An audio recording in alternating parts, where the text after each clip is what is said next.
kayak anglers of the internet. Welcome back to the Advanced Kayak Angler. If you're watching this, you can see Kurt in here. He wasn't feeling real good tonight, but I got my boy Chuck Wise. How you doing, man? Good, man. Substitute teacher today. I'll take it. I like it. Yeah. Dude, what you been on the water this week, or you go all over for work? Yeah, I was in Chicago this week, but I went to Lake Michigan and kind of threw around the little lower end down there and caught some smallmouth. So it was pretty cool. But That's yeah, cool. Smith Lake was the last one I've been on the water. Yeah, you did good there. What, you got fourth? Yeah, I got a check. Hey, I'll take that. That place usually has my number, but figured something out this time, I think. There you go. You're getting better then. Oh yeah. Oh, now I'm worried about next Watch year. out, Dan. Yeah, that's really like Smith Lake has really become like my favorite tournament of the year now. I mean, the last 2 years, I've won and then got second, so it's been good. Yeah. Yeah, man, I love Smith Lake. It's once you figure it out, there's not a whole lot of different things you need to really throw. It's a lot more of like the area or the presentation of those things. So it's fun. I know Bass had a tournament there like last year or year before, but I think my cousin got married that weekend. I couldn't go. I hate I missed that one because I would love to have fished it. But hopefully somebody comes back for too long, because it is one of those places. As long as you fish it early in the year, or it'd be good for a championship too. Yeah. Late after all the wreck people aren't out there anymore. But yeah, it's such a big lake and so many launches and everything else. It's a good lake for a big tournament because everybody can spread out. It is. Yeah. Maybe the Coleman Classic will be there this year. But, oh yeah. Well, that'd be fun.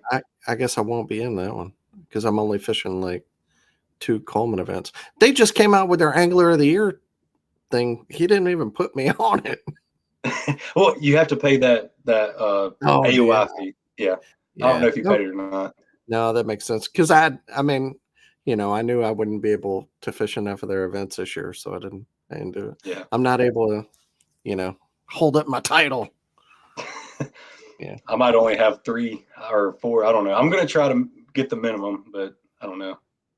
Yeah.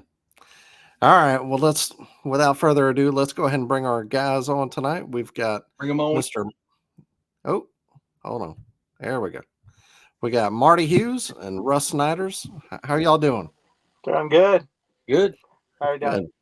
Yeah, appreciate y'all being on. 2 of the most respected names in sport, and tonight we wanted to talk about traveling. And as you can see, Marty is in his RV right now on the road fishing. Where you at? Somewhere in Kansas, you said, right? No, I'm in Nebraska. Nebraska. Red Willow Lake in southwest Nebraska, this is where I started kayak fishing. Not this lake particularly, but I fished it a lot. But we have a tournament with the Sticks here this Saturday. It's the first of their live series, and it's a really good lake. Of course, our lakes are the fingers of your lakes. So that's not real big, but it's fun. Been camping here for a couple days. Nice. And then you just fished the All-American last weekend. How was that? That was awesome. Well, it was a tough night for everybody. And I just happened to find some good fish where I was at. And 11 guys were at my ramp where I was at, and over half didn't catch a fish there, so it was tough. But so those that got on fish, placed pretty high in that one. But for me, it's about the fish anyway. I just try to see, okay, can I outwit them this time or get them to bite, whatever, and then compare results after, Yeah. And how is the All-American? You were talking it up. It's an event I've never been able to fish. I'll tell you what, if you're part of a club, anybody out there is part of a club and your club's not in this, you are missing out. I'm serious.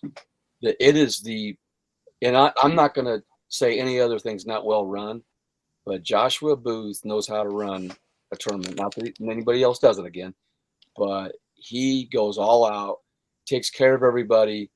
There's food there. The way they do their check-in, there's a store right there where you check in. So if you need something, it's there. The directions, communication is top notch. The lake is huge. It could handle 300 anglers easy. Even at flood stage, probably 500 because it was 12 feet, from where it was. Wow. Wow. But I've been doing that tournament since the beginning, and it keeps growing. But what it is, you qualify your top 15 from your club, and you compete against all the other clubs in the country, and you get a gigantic trophy. And this time it was $3,000, but usually it's 5,000 if they get 225. So I think we had either 189 or 190 something in there. But I'll tell you what, it's well run, and you know what, it's kind of centrally located. I mean, that in the Eco 250. If you're not an Eco 250, you're missing out there too. Yeah, I know KBF is into that one, or KBN. I'm sorry, KBN. Yeah, they give away a ton of kayaks. Just like the drawing lasts like an hour and a half. And we're talking prizes in the hundreds of dollars or thousands or whatever. So there you go. If guys, All American, Eco Fishing 250. Yeah, Russ, you should. I'm looking at doing the Kentucky Lake one. Was it June 20th? Yeah, All American, the All American. Yeah. If you have something else going on that weekend, Russ, it's okay. No, that would be my first one of theirs. I've never done. No, the All American. A lot of good things. Yeah, he runs a good tournament, really good. And Tyler Cole works with him, and Tyler Cole is an amazing human being. I mean, it all evolved from the old Midwest Kayak Fishing Series, and all this, and so it's kind of cool because like I went back today to the lake I first started at, and I got to thinking about how all this evolved from the Midwest out. It's just incredible. It was an incredible feeling today to think those things, when I was there. So it's kind of ironic that I'm here talking to you guys tonight, and I'm in the place where I actually started 26 years ago. That's amazing. Very cool. Yeah.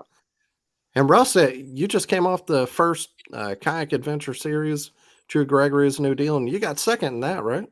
Yeah, I did. Yeah, man. Such a great job, man. I'm glad his whole kind of vision came to life there, and everything went really smooth. And he put so much into it, and it was a really cool venue, cool place, and a lot of new people too, which was really good to see.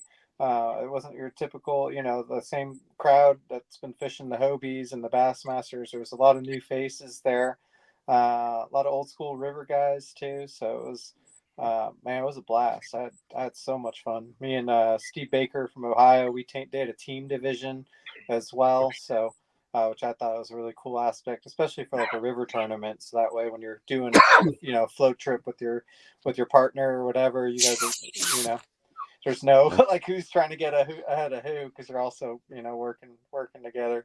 So I like that team aspect of it, and I'm looking for. Unfortunately, I can't make the next one in Michigan, but I know I'm going to do the Susquehanna, and I'm maybe the Wisconsin River, and there's one in Missouri as well. I was kind of looking at those ones. I know Drew was really talking up that one in Michigan, like it's supposed to be really great water up there. Yeah, it's the weekend after Cayuga. I think I'm gonna miss Cayuga too. I've been just on the road running around so much. I need to get caught up on some stuff back at the house here. So I think I'm gonna take a little month break off, and I'm gonna do the one on Kentucky Lake, the All American, but that'll be it for me for a while after Gunnersville. Well, Dad, while we're talking about Gunnersville, Marty, you and Russ, y'all are both fishing. I'm fishing it. Chuck might sneak in, but I just wanted to remind everybody that if you're fishing the event with bass, make sure to sign up for the TVKA event. That's also happening at the same time. Try to support the local clubs that kind of to double dip your event. Even if you aren't on fish during practice, you can find something. Sometimes it works out better to not be on a lot during practice and find them on tournament day. So definitely get signed up. Yeah. Don't do what I did last weekend. I entered the Heartland and the All American, and the Moyak had one. I didn't enter it. Would have got, I think, third. Moyak's a big club too. Probably a lot of people. Huh? Yeah, 89 people are in it. Yeah. And then I forgot to enter my trash fish too, which would have won in the Heartland one. So dang. Yeah, that's what happens when you age. Y'all had Peach State kayak join up with y'all. I know, and I didn't realize until until after. I was like, oh dang, could have made a little extra on that one. But But yeah, it's always nice when the local clubs, are kind of combine forces and gets a few more, benefits everybody. Definitely. Just getting some more anglers. The TBKA, that'll be good to see them. A lot of local, good fishermen in that club there for sure. Yeah, for sure. Yeah. Anything y'all want to say about Gunnersville? Any, how you think it's going to go? A little preview. I think it's gonna. I mean, when we were there, I was there for the KBF. Marty and I were both there for the KBF Championship and a couple of the Trail Series events. Was a little over a month ago, and I think it was doing great then. The thing about the lake right now is there's a lot of 3-pounders. Like 18 inchers. A lot of like 15 to 18 inchers are pretty easy to come by. Just about everybody's gonna have 80 inches in most cases, but it's going to be, getting just a couple quick kickers or 20 or 21 or mid 90s should be a pretty solid bag. But there's going to be a lot of high 80s, which makes for a fun tournament for a lot of people. Everybody, there's going to be a lot of limits, a lot of fish caught, and it would have been even better when we went there for KBF. It was super windy and it was a big cold front and it was actually pretty tough conditions. And everybody still caught fish for the most part then too. So with hopefully some good weather, it looks like a lot of rain's coming. So it'll be interesting to see what's happening. We're under a tornado warning here in Middle Tennessee tonight. It's quite a bit of rain coming through tonight. Looks like some big storms. Go under the storms. table, we'll know what happened. So we've had our share of tornadoes here in Nebraska, let me tell you. I had one the other night, 8 miles from my house the other night. Really? Wow. Yeah. It's been a pretty bad season for tornadoes so far, especially Oklahoma, Nebraska. Michigan, yesterday was a big one in Michigan. Yeah. We had that storm 2 weeks ago. We had 48 in that storm. 48 tornadoes. Wow. Yeah, it was a pretty rough one. Yeah. Well, hopefully we stay safe out there next week at Gunnersville. I remember there was a big one that hit that state park area. Yeah. At least when I first moved out here about 11 years ago. I remember, I went to the state park. It was right after that happened. I still saw some of all the trees down, some of the damage from that. But we had one. But yeah, it's gonna be a fun tournament. I love it there in May. It's gonna be. Cutting out. No, you're good. Go ahead. You cut out? No, you can go ahead, Russ. Oh, you cut out there for a second. Sorry. It should be, a little bit of still some spawning fish and some, bluegill eaters, and that ledge bite that's out there should start up too. So it'll be a lot of different ways to catch them. Yeah. I went out this weekend and saw a bluegill bed, so they're already bluegill are already going. Yep. Yeah. So we'll see. All right. But the main topic we want to have y'all on for is to talk about travel. Y'all are two of the most road doggingest people out there. And I did talk to Jordan as well, try to get him on, but he was busy because he's out on the road like you, Marty. Yeah, a lot of people. So, like, sometimes me and Kurt will go online and ask for people's suggestions of people we should have on the show. So I want everybody to know we hear you whenever you say these people, and it's not like we just go a different route. We try to listen to everybody. So, and we appreciate everybody's suggestions. But yeah. So I guess first I want to talk about is how do you do it with work? Marty, I know you're retired now, but you still have a lot of other things that you do. Russ, you have your own business. How are you able to keep a successful, business? Barely. I don't know if I'm losing all. It's a tough situation for me because I've had a power washing business. I've been having a power washing business for over 20 years and kind of being able to balance that with the fishing. But when I moved out here, it took me a while to, build up clientele. The first few years was a little difficult. Finally, I got to the point where I was having some customers and regular, customers. I mostly do decks and fences and washing and resealing them and driveways and stuff like that. But since the fishing's gotten, since I've been doing more and more tournaments and putting more, into the fishing, the power washing's kind of had to not be put on hold, but it's just hard to, there's a lot of new customers that I just kind of turned down, and I can only do so many jobs. So in between these tournaments, like all week this week, I'm working every single day, and I get back from Gunnersville and I'll be working every day for a week. And at this point I can just kind of keep the customers that I've had for a while, that I've and at least keep some sort of core base. But if I ever did have to stop fishing and go back to the power washing, it definitely takes some rebuilding, I think, at this point. But yeah, it is being, not having a business where you don't have employees and it's just you, and you can work with a flexible schedule and just kind of tell people, say I have 4 jobs ahead of you, or these are the weeks I'm working, right now, for the next, month or so, I'm already kind of, I can't, I'm like a month out as far as between fishing and work. So, yeah, it's been busy. And meanwhile, I got 2 trucks, both with no air conditioning, that I need to do some work on, just stuff like that. But I don't know, it's hard because this is the busiest time of year for the fishing, and it's also the busiest time of year as far as people, needing power washing or just getting work done on their house and stuff like that. So come summertime, I think both, I'll get some free time to kind of breathe a bit. Whenever you moved to Tennessee from California, did you do that in mind, where you were going to fish? You wanted to have a business to where it would be flexible like that? Yeah, I think I always, just with the power washing since I was young, I've always pursued that with the intention of having something I can kind of turn on and off when I wanted to an extent, and be able to kind of fit in between a tournament schedule. And moving out to Tennessee, I didn't necessarily, I'm working out here, I think, with the intentions of guiding rather than pursuing the tournaments like I have. And that's eventually what I am in a transition, I think, too.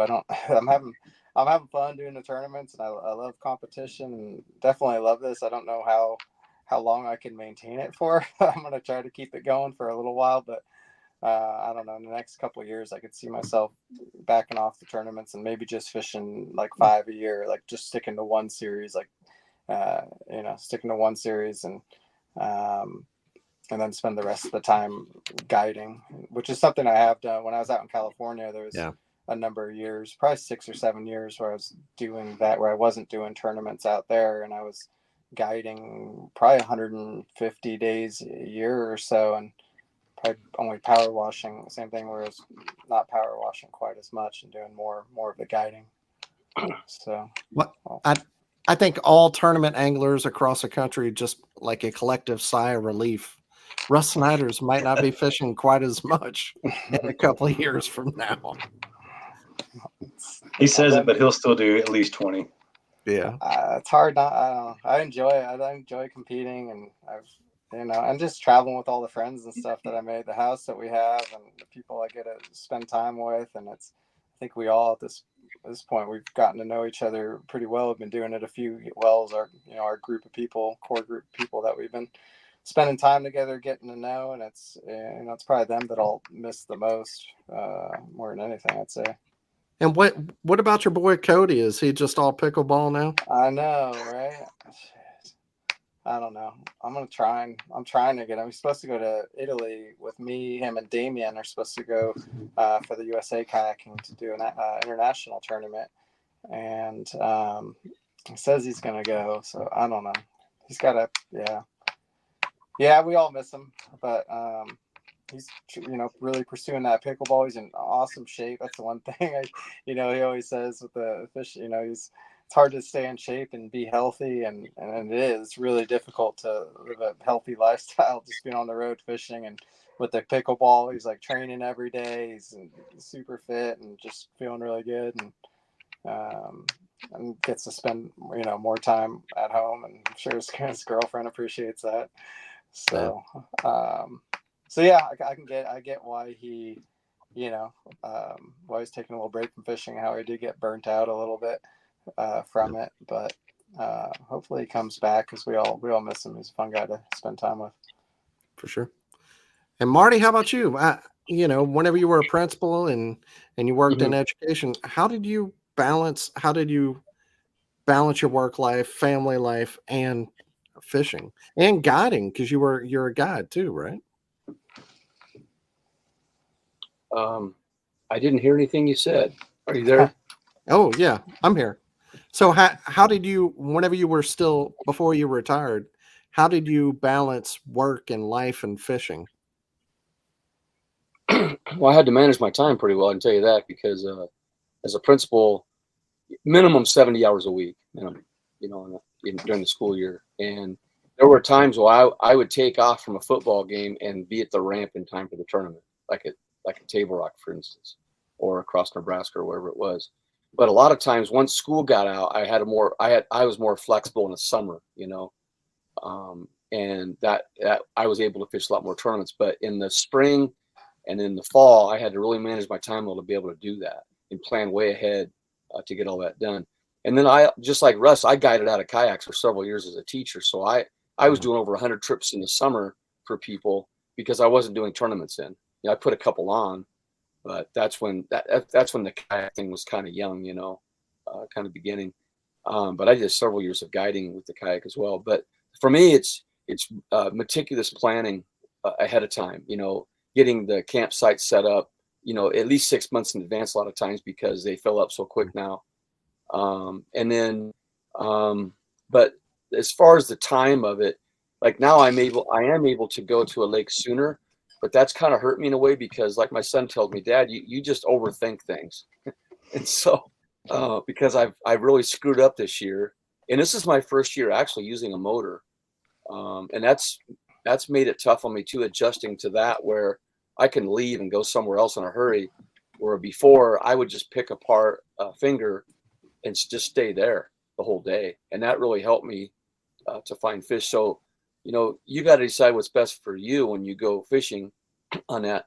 But again, the amount of time it takes to plan is probably the most. And I do a lot in the winters when I usually do a lot of the planning for it. And you guys were mentioning like even your food and stuff, like Russ, eating on the road. Yeah. If I go to fast food joints every day, I'm going to be all blimpo in no time. So, and I was a fitness instructor for 33 years, and a PE teacher. So, I kind of learned from that. And so what I do is I buy all my groceries and I plan out what meals I'm going to have. And I actually eat lunch in the tournament too, because I think it's important. But I have all my food planned out and try to cut down on the sugar a little bit, and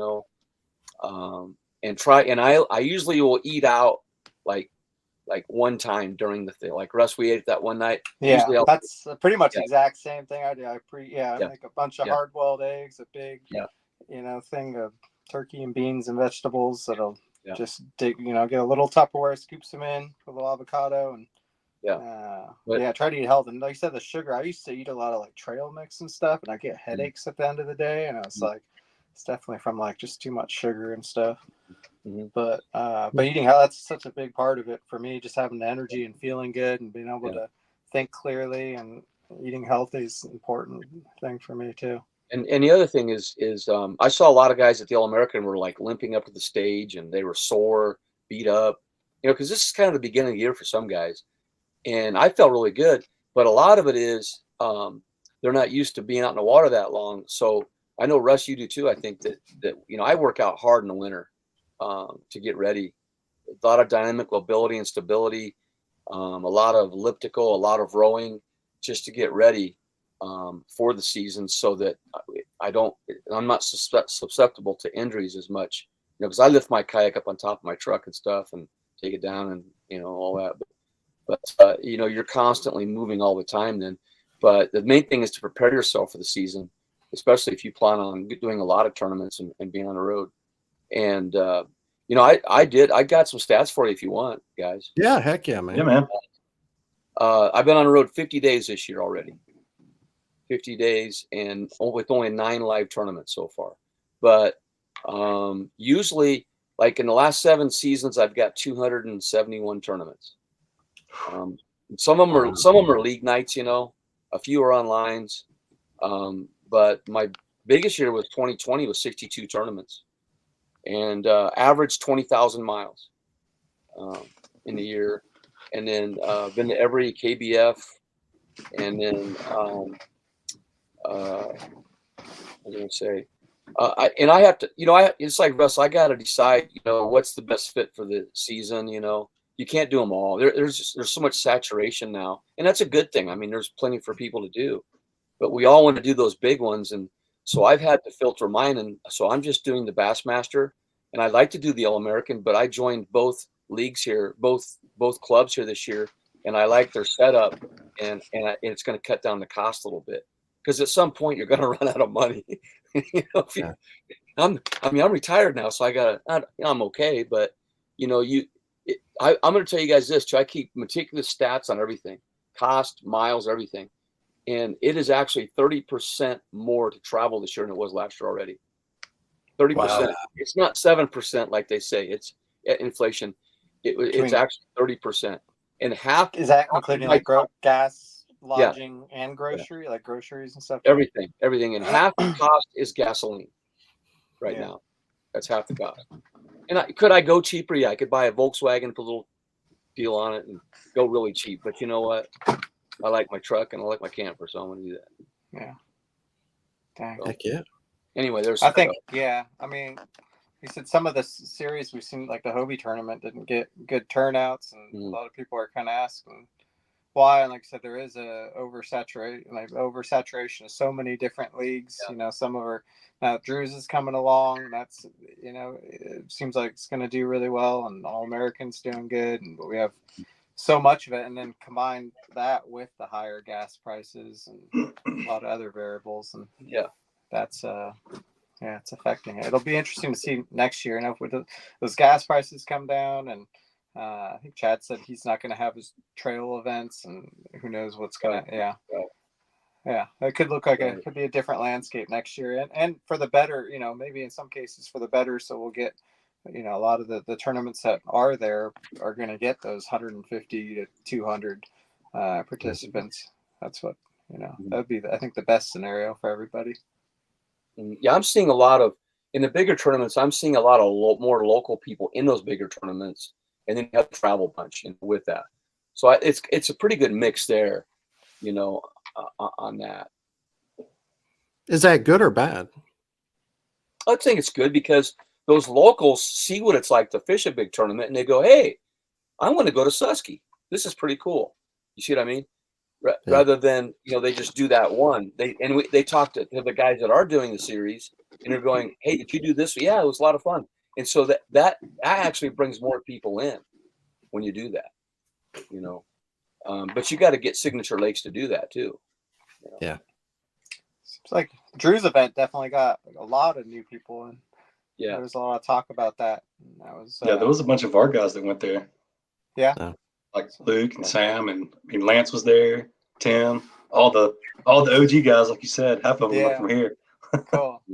Yeah, I mean that's only 3 or 4 hours from us here. Yeah, it wasn't too bad. Yeah, we had an ACAT event there last year and went down there. It was a great time. And that's kind of what I thought with that trail. Maybe it kind of pull, some people, they don't like the rules of the Hobie and bass that they've it's a good contrast to it too. Yeah. It's I'm really grateful for him stepping up to do that, and for all of us to have the opportunity. It's pretty cool. The Susky should be a good one. I don't know that area you said in Michigan. Were you saying that it's a pretty? I don't know much about it, but whenever we had him on here, he was talking it up like it was going to be like really something special. Is there a pretty good sized kayak community around that area? I don't know. I know Michigan has a couple of trails, and I mean Indiana has Grubby and a couple other trails. Not that I think they're not too far from each other. Wisconsin they've got it seems like Midwest is, I mean, Marty, you're further out west, but it seems like that whole Midwest region, Ohio, they all have, they're pretty good with the trails up there. Cool. I hope the next one's good for them. It's coming up pretty quick. But yeah, you can pretty much stay in your own state anymore, and that's where I think like the All American Classic, where you have the leagues all the clubs all match up, and then you have like the Bassmaster National and the KBF National and Hobie. You got to, if you want to qualify. But the other thing I want to say too is a lot of these guys have families. My kids are out of the home now. My wife's pretty busy yet, so I'm able to go. But a lot of guys have kids doing stuff, and they want to be there. So to me, that would probably be the first objective. For me, I was fairly fortunate because my kids, I was with them doing kayak fishing when there was no tournaments, and there was 1 or 2 a year at that. Yeah. And so I was fortunate that way. But the guys who have kids now, I mean, it's tough unless your kid's going with you to do it. Yeah.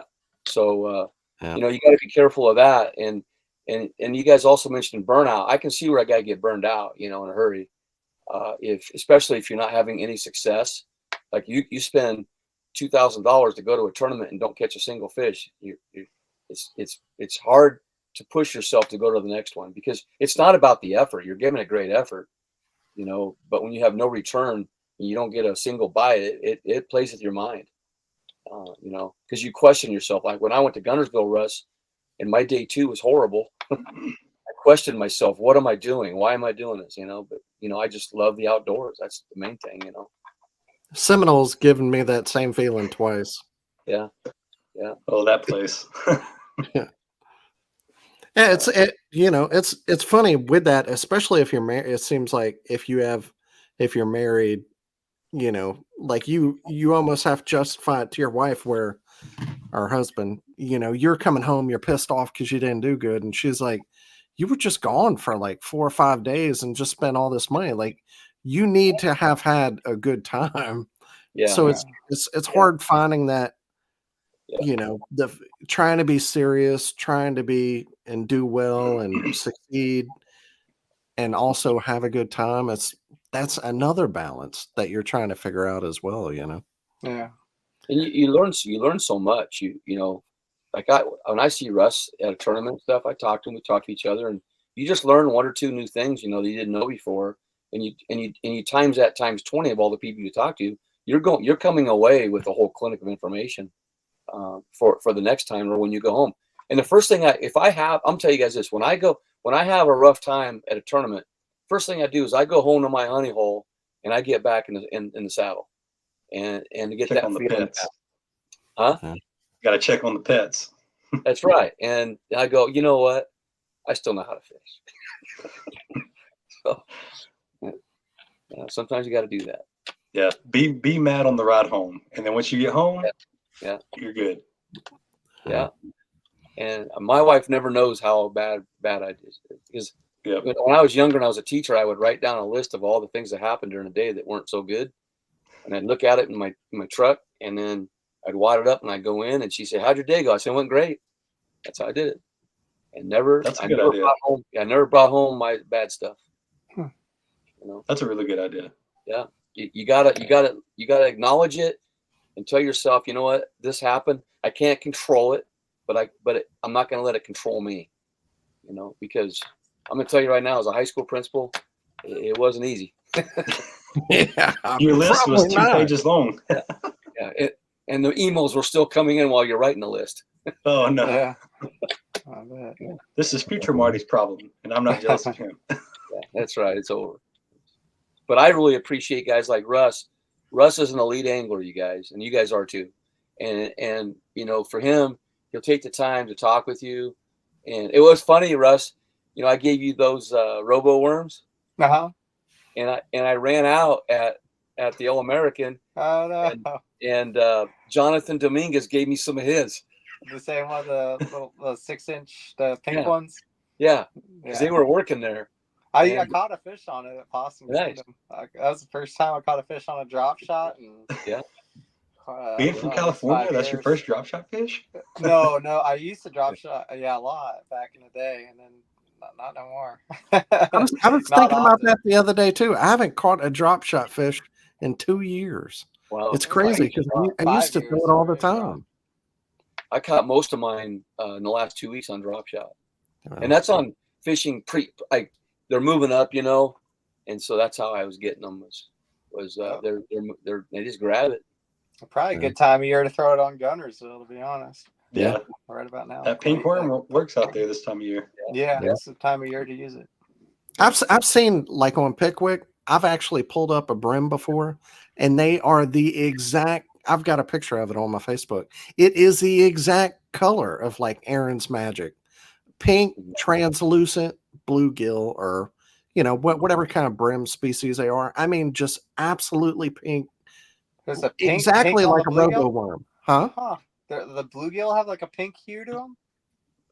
All pink. Really? I mean, That's like cool. pink. You wouldn't believe it.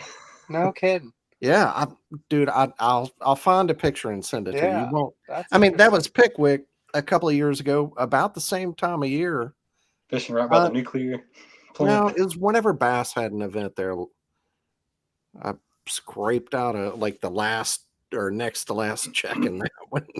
Probably throwing a bunch of pink stuff, but yeah, I pulled one up. It was crazy. I never seen a fish that color before. That's wild. I haven't either. So what are some ways that y'all, Marty, you're very obviously you take all the notes, your spreadsheet, everything out, you know exactly your costs. What are some ways that y'all have found to save money? I meant that in the best possible way. I'm a spreadsheet guy too. I'm a freak in the sheets. Yeah.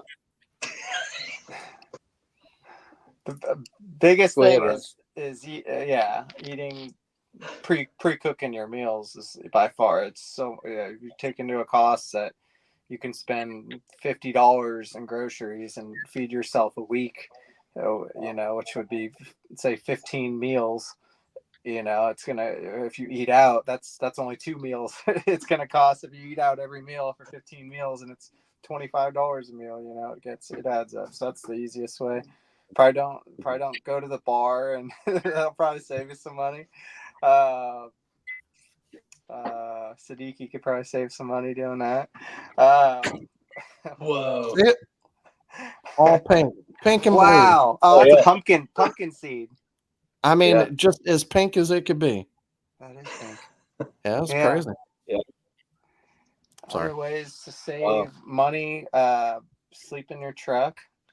That's a good way. I mean, those are the main costs right there. I travel alone usually, but you like sometimes a guy will pitch his tent where I'm at and help defer the cost there a little bit. Yeah, just share. I mean, that's the biggest thing. It's just group up. I mean, for lodging, get 6 people in a house. Yeah, that'll work. That's not orange juice. Gin and juice. It's eggs. So I just pour a little bit in the pan. Heat it up, and I make myself an egg sandwich in the morning every day. Really, that's cool. Yeah, and it lasts all week.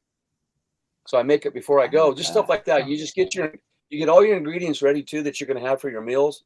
Have it ready, and so I have it down to a science on those sandwiches, exactly what I need. So when I go home, there's nothing left usually, except for last week. Everybody kept taking me out to eat, and that was not a good thing, by the way. I tried to eat healthy, but so I didn't buy any groceries I had enough groceries for 2 weeks, and it was $100. Yeah. Wow. And how much would it have cost me if I would have gone out to eat all those times? So you think about that. Yeah. But it does take time, guys. Some guys don't want to do that. They just it takes more time. I mean, it takes an hour to pre-cook all your meals, but you consider how much time it takes to actually, even if you're just going through a drive-through, you know what I mean? Just all the time it takes to go out and you got to wait at a restaurant or you got to it's like a quick and easy going through a drive-through. Like it saves a lot of time. But that coffee's made for tomorrow already. I've already got it ready to go. I just turn on the fire and then it'll go. Little things to save time. You do it through your own routine and stuff. Now I hauled a square drop for a long time, with a little side kitchen in it, and that thing was really fun to pull. Like this thing takes a little more juice, but it's my home away from home. But the thing is pre-planning your food, like Russ said, and pre-packaging it into individual packages and stuff like that. That certainly helps.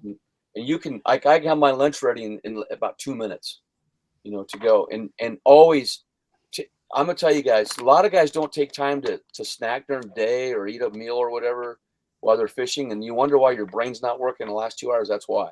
Yeah. Even your not just spraying, but your hand-eye coordination. Motor skills. My castings. If I don't get food throughout the day, I'll notice like just my hand-eye coordination. My casting goes downhill for sure. Yeah. But I've been making. Me and Chuck actually did a show on what to eat on the kayak like 6 months ago or something.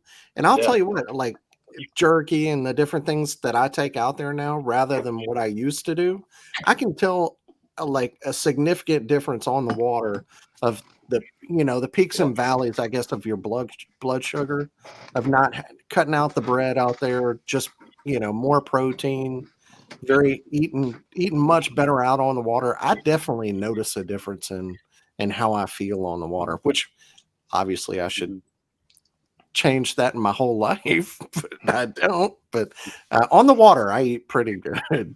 It's interesting how certain aspects of my life, like in the tournament, how I can just keep like I'll lose a big fish or something bad will happen, and I could just totally brush it off when I'm in tournament mode. I'm like, why can't I do that in my regular day-to-day life when something bad happens, and just like don't let it get to you.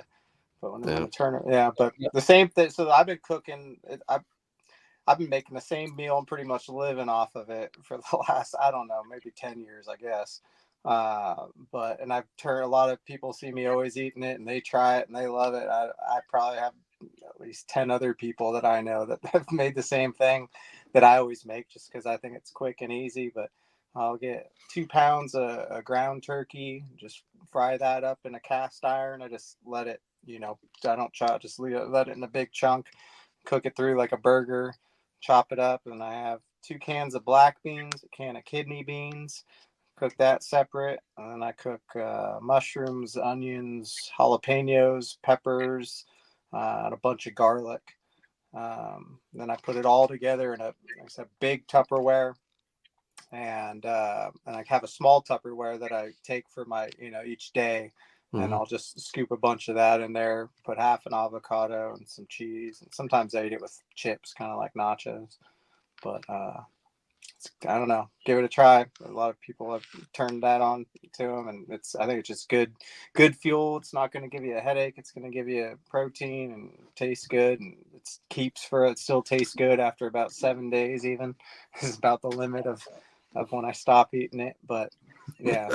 It's nice and it makes you catch big fish. It does, yeah. Eat that, you'll catch big fish like me.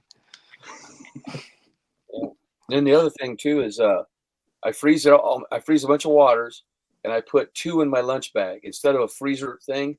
And that keeps if I've got a ham sandwich or something in there, it keeps everything cold. But it also melts so that I have water to drink during the day and it's cold. Because a lot of times we don't want to drink water because it's warm out there. So I just put 2. Well, it depends how hot the day is. Right now I'm doing 2, but in the summer I'll take 4, and then they'll be melted by the time you want to drink out of them. And I just stockpile those. And then when I'm on the road without my camper and I go to Airbnb, I just put like 24 of these in my cooler, and they're already frozen, and they stay cold pretty much the whole week in there. Yeah, having cold, like some cold water or a cold drink out on a hot day, that can really make you feel better too. Electrolytes, that's another big thing. Using especially when it's really hot, I've been using electrolyte powder, electrolyte tablets.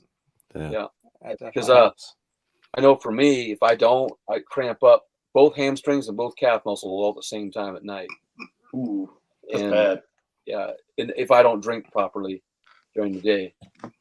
I get in my shoulder. I don't know why. This shoulder, it cramps up real bad if I get dehydrated.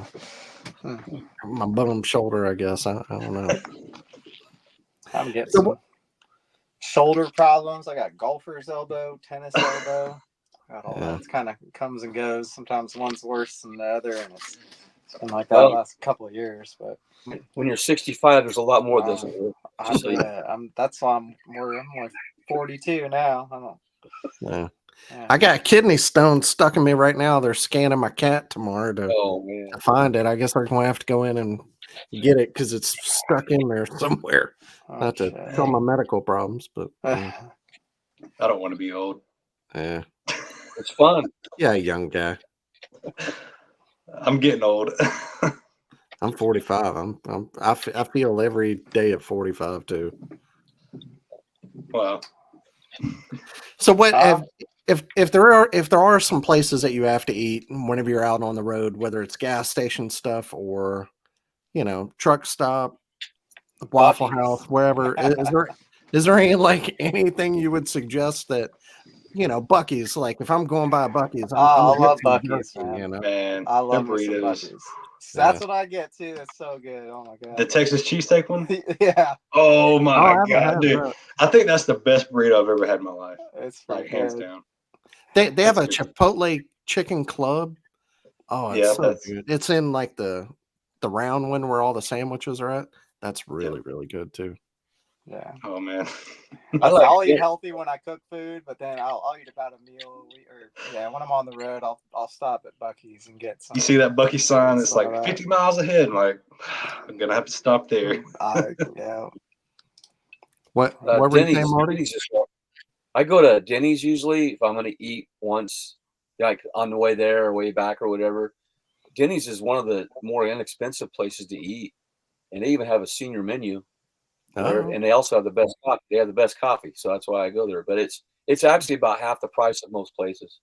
You can eat a really good meal for $10. Oh. There. The other thing is trade. Huh?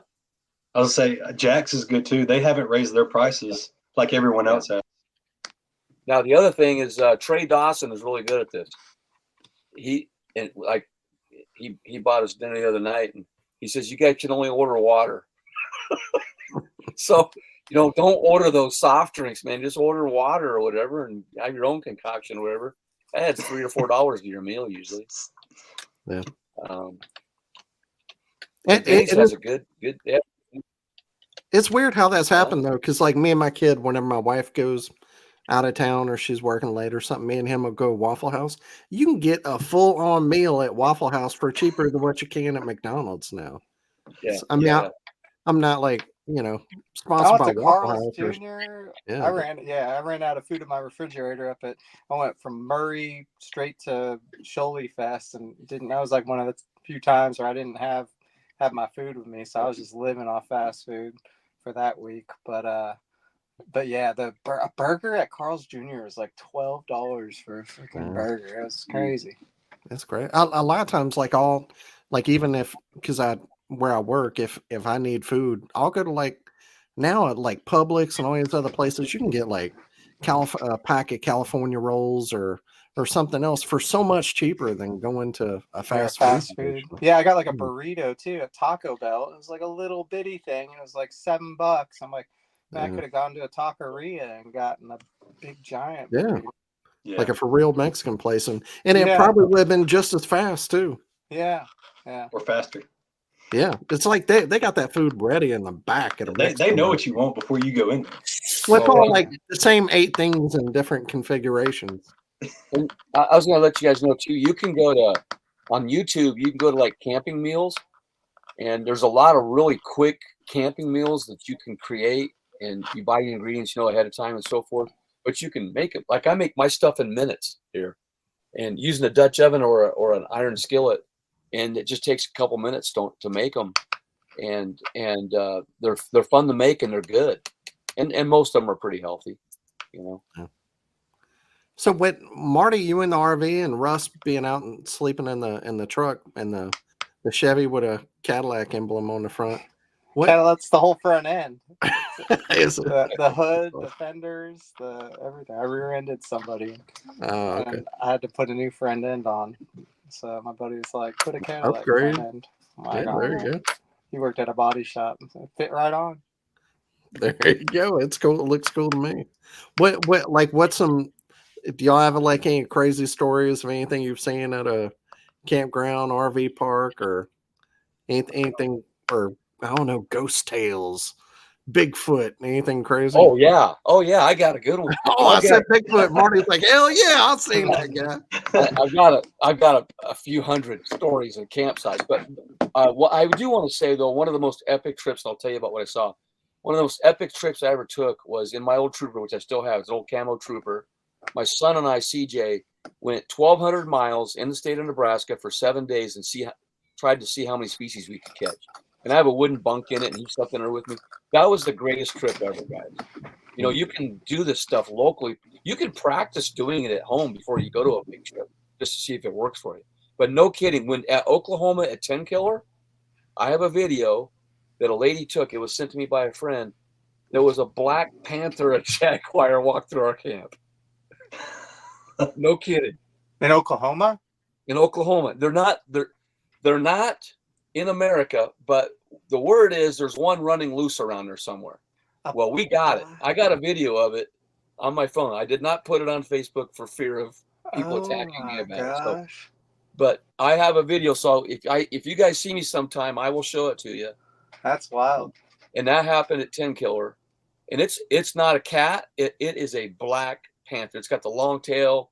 It's big.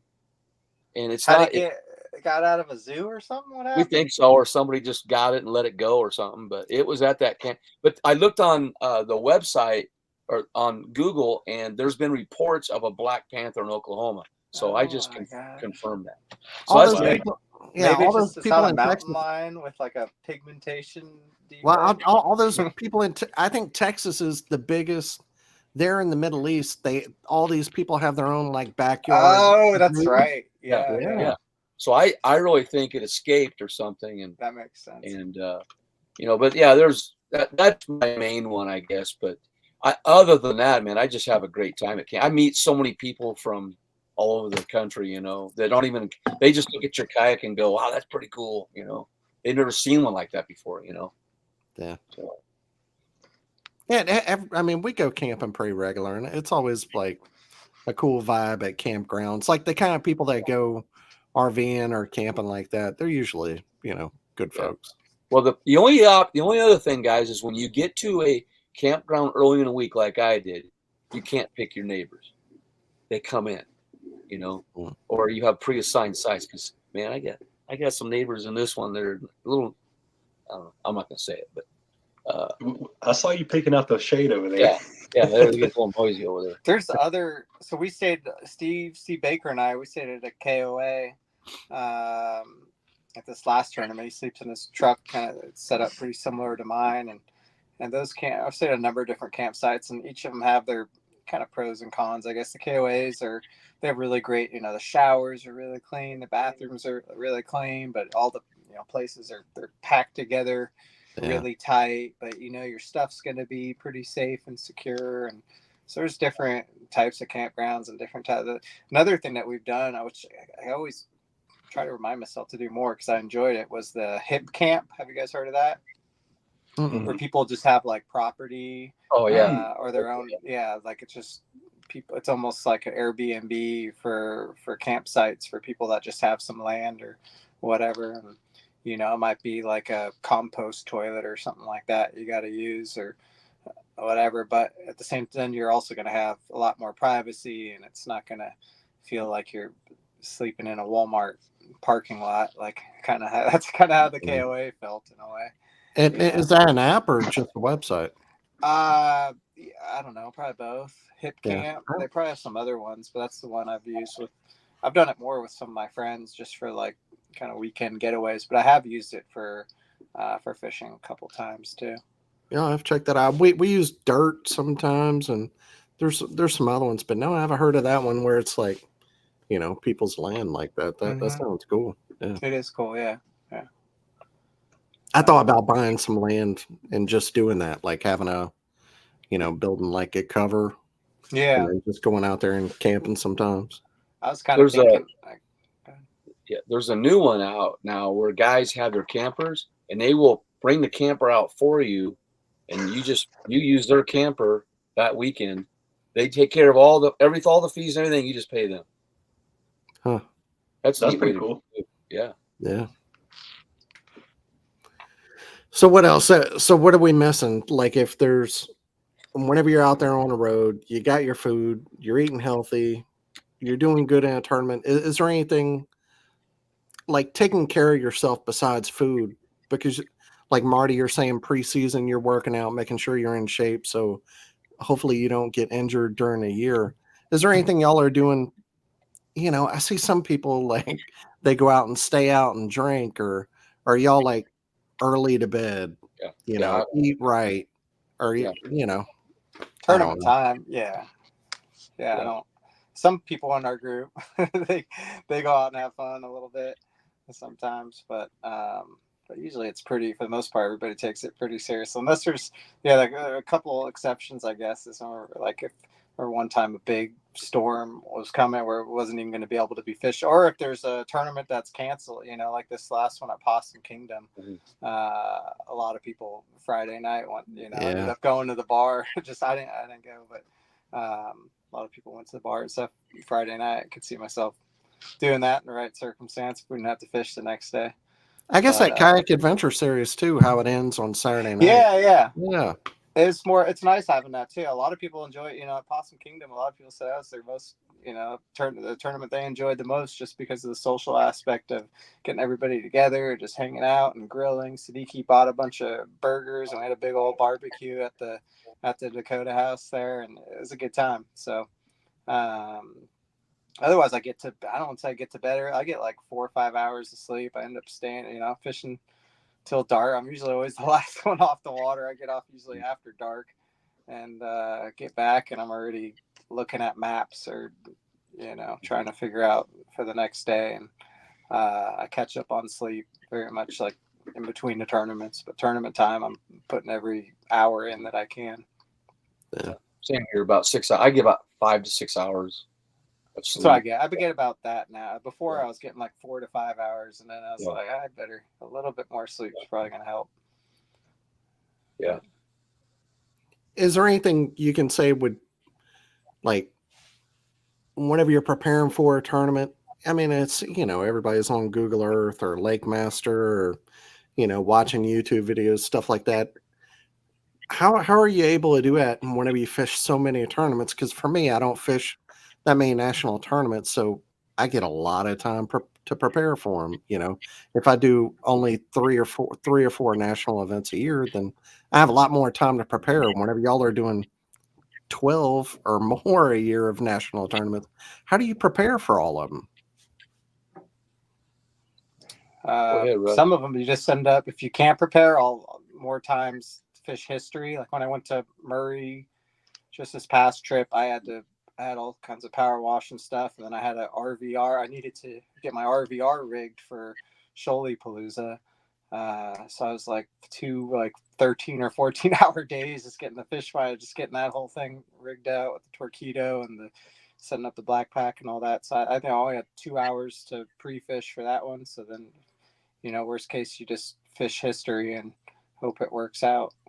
But sometimes, obviously the more kind of pre-practice and more planning you can do especially with Google Maps and just marking as much as you can on there and Lake Master and all that stuff, the better.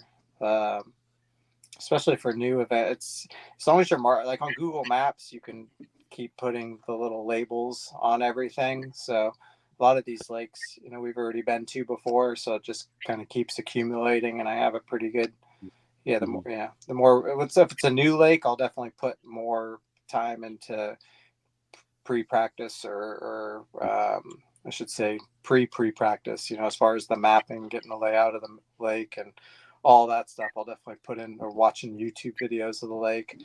I'll do it more the first time before I go somewhere, where now, like at Gunnersville, I've been there enough where I'm not going to watch, YouTube videos about Gunnersville at this point. But for the new places, it's the more you can do that, the better as far as studying stuff. Yeah.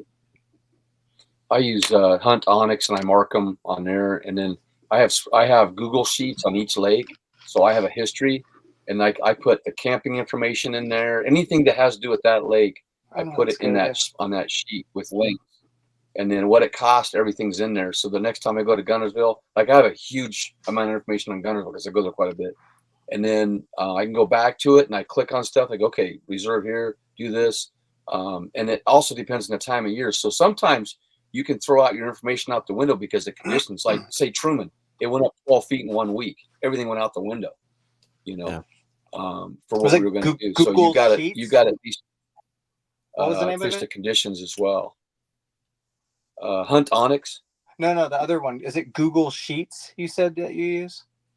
Oh, I just use my Google Drive, and I just make a Google sheet for each Okay, I one. never heard of that. That sounds cool though. Yeah, and I just type in information, and then the links. I just copy and paste links from stuff. Like if it's a YouTube video, like I have a ton of YouTube videos for it. And then on the way, another thing you guys can save on time is I never had time when I was in school, so I would just listen to podcasts on the way to the trip and on the way back. And then I always listen to these, like the KBN ones, the after the tournaments, because there's always a couple tips in there that I can add to my database, you see, and then baits that were used. Now, a lot of guys would say, like, I did that article on top 10 baits for Bassmaster. I didn't do that for me. I did that because, like, guys like Russ, to try to give them more exposure out there to people in the Bassmaster scene as well. I think it went over really well. But, you want to look at those, too. Look at the Bassmaster site, see what baits they're using, and it just constantly changes and evolves that way, Yeah. But then again, you got to fish what you're confident in when you're there. But the main thing is, I'm just going to say, honestly, when I look at a map, I just look for some shallow area on a creek channel if possible and deep water nearby, and then start there. And then start outside of the creek or whatever and work in. That's how you find them. To me, that's how you find them. But yeah. And too, because you are able to spend so much time on the water and you're traveling so much, like whenever you're fishing so much, you're still kind of, even if you're going from Alabama, South Carolina to Minnesota or wherever, like you're still a little bit in tune with the fish because, it might be a little bit, it's a couple weeks later and now they'll be, you kind of get a feel of just your time on the water. Well, I'll be honest with you guys, like if you start in February and you fish till now, I am still fishing pre spawn conditions right now. I'm fishing 60-degree water right now, and it's May. I was fishing 50-something degree water in February down south. So as you work up, like I'm fishing the same conditions I had for 4 months. So you kind of get used to it. You think you do better from that, but sometimes you don't. But I've actually done better in the last couple of weeks from learning from those. I love the pre-spawn. I wish I could just follow it north all year. Yeah, that's what I've been doing. And that's how you can make your schedule as well. Yeah. Yeah. I feel like last year was really like that. I was just looking back to last year's tournaments, and it was like like pre-spawn. This year too, a little bit. Yeah. We've had some. Yeah, it's been that. There's the last month they've been right there to spawn right at that time, and I just guessed wrong a couple times, but for the most part, hit it pretty good. And, you get a feel for it when you're doing this on the road so much, I think. Yeah. All right. Well, it's been an hour. We don't want to hold you up. Appreciate your time. Marty, be safe out there fishing your tournament this weekend. We'll see y'all both in Gunnersville. And Marty, we want to give you, obviously, we always want to give our guests a chance to shout out anybody that makes fishing easier for them. Marty, we'll start with you, man. That makes it easier for me? Yeah, sponsors, whoever you got. Bass Pro. Oh, yeah. Oh, absolutely. Well, Eco Fishing Shop has been really good to me this year. Joined their team, and then Bass Pro Shops. I've been with them for 9 years. They treat me good, but I do a lot of youth programs that help there and stuff. And then I got, I want to shout out to my Gilbert's services. The guys that do my tires, my oil changes. You better find a guy. You got to have that guy that knows your stuff well before now. Russ already knows how to do that, but I don't. Right, Russ? Yeah, it's definitely good to stay on top and maintain you don't want vehicle breakage while you're on the road. Yeah, and the worst. Yeah. So they take good care of me, and they have treated me good. But Gilbert Service, where I live, so you want to find the guy where you're at and so forth. And I've got a whole bunch more with bending branches, of course, and ice hole power with batteries and stuff like that. But and also for my wife, because man, she's very patient with me. She let me do this,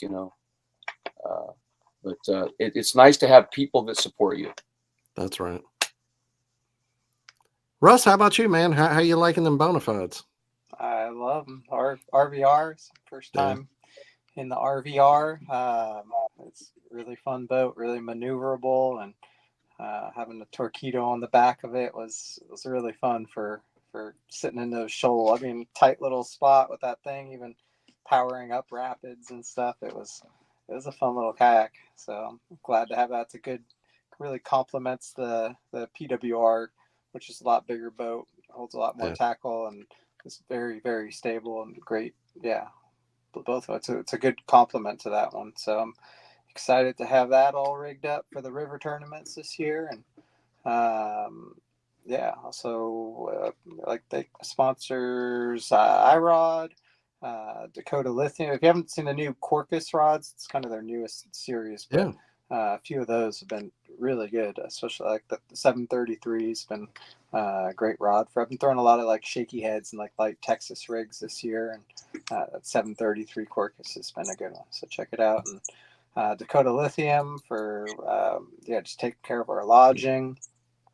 Music City Outdoors, local kayak shop, just stopped in there the other day. Had to pick up Guillermo's new canoe. He's got a new kayak coming his way, so we're gonna meet up at Gunnersville. And, the Ultimate or another Pursuit? Pursuit, another Pursuit. Yak Attack.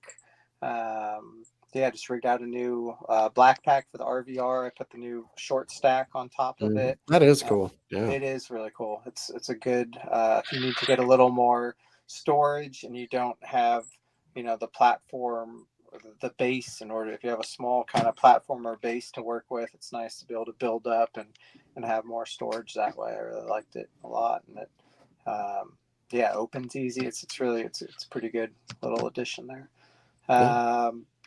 One Objective for cool accessories and things that they make for a lot of the bona fides. Catch Outdoors, and oh no, I lost you. I was busy looking at I think I got them all. I like it. I was looking at my stickers and my cord's too short here. I hear you. All right, well, we appreciate y'all being on. Chuck, thank you too, man. I didn't say too much, but hey, I got to say, Marty, you got to beat Brady this weekend, okay? Yeah, okay. You got to try to beat him. Okay. It's tough. Where are you guys? He'll be there. Red Willow. Red Willow. Red Willow Lake in South. Yeah, it's a really nice lake. Yeah. I'll do my best, Chuck. Keep an eye on that leaderboard. Oh, I will. I'll be watching. The Sticks. That's got to be like the best club name there is out there. That's pretty cool. Those guys do a good job too. Mm-hmm. Cool. All right. Well, we appreciate everybody listening. Y'all, good luck, Marty, and good luck, Russ, next weekend. Chuck, I'm going to convince you to come fish Gunnersville. I'll just give you my wife's number. You can just call her. and my work's number too. Say, hey, Chuck's calling out today. Will do. Hey, Chuck. Yes, sir. You guys cut out, so I didn't hear. But Brady fished our youth events when he was. He's young now, but when he was younger, my son and him fished in Hayden Hall. They all fished together in those youth events back in the day. Yeah, he's told me that before. See how far he's gone. Man, it's how he so has cool. his own store. And, yeah, cool story. Yeah, definitely. Cool. And he's all a right. champ. Y'all be good, and thanks for listening. See y'all again next week. Appreciate it, guys.